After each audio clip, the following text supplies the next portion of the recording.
Okay, it's Dr. P here. We're here with Evan.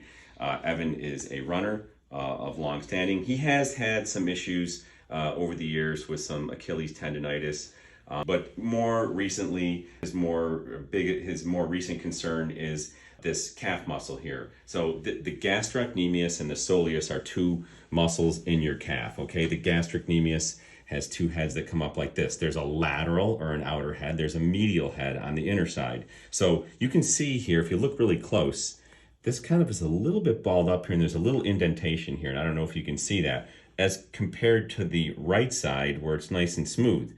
So tendons are where muscle attaches to bone. So you have your muscle, and that contracts, and that pulls on the tendon, then the ankle goes down like that.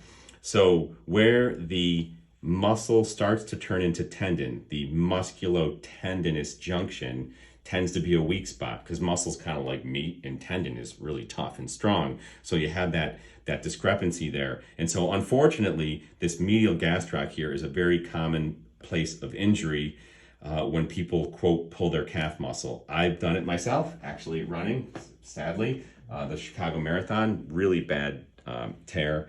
Luckily, it's not the Achilles tendon. That will sometimes need surgery, and even if it doesn't need surgery, you're out a lot longer. This will almost always heal, but you can already see, because of the injury, and he's not really been doing as much running or exercising, this muscle has atrophied compared to this side. But really that indentation right there, and that's where it's tender. Right, Evan? Yeah. So medial head of the gastroc, musculotendinous junction, tear or strain. A strain is an injury to a tendon or a muscle. Think T, tendon, strain. A sprain is an injury to a ligament. Think ankle sprain, okay?